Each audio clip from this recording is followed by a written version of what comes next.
माजी नगरसेविका स्वाती पारधी यांची भाजप महिला मोर्चाच्या अनुसूचित जमाती आघाडी जिल्हा संयोजकपदी निवड। माजी नगरसेविका स्वाती पारधी यांची भारतीय जनता पार्टी सांगली जिल्हा महिला मोर्चा अनुसूचित जमाती आघाडीच्या जिल्हा संयोजकपदी निवड करण्यात आली आहे। याबाबतचे अधिकृत निवडपत्र त्यांना प्रदान करण्यात आले। मिरजेचे माजी पालकमंत्री व विद्यमान आमदार सुरेश खाडे यांच्या वाढदिवसाचं औचित्य साधून आयोजित करण्यात आलेल्या भव्य पक्षप्रवेश व पदवाटप कार्यक्रमात त्यांना हे पद देण्यात आले। तसेच याच कार्यक्रमात आमदार सुरेश भाऊ खाडे यांच्या हस्ते स्वाती पारधी यांचा भाजपमध्ये पक्षप्रवेशही करण्यात आला। सामाजिक व राजकीय क्षेत्रातील त्यांच्या कार्याची दखल घेत प्रशासनाने त्यांच्यावर ही महत्त्वाची जबाबदारी सोपवली आहे।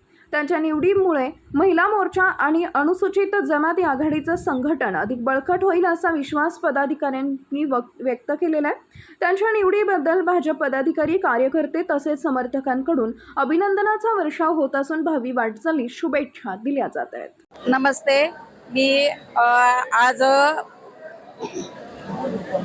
जनस्वराज्य पक्षाकडून निवडणूक मागची लढवलेली, तर मला भाऊनी संधी दिली होती की आमच्या पक्षात या, तुमचं सगळं काम व्यवस्थित करतो। आणि गेले पंचवार्षिक मध्ये पण मला भाऊनी सपोर्ट केला, म्हणून मी 8-9 कोटीची कामं माझ्या वार्डात केली।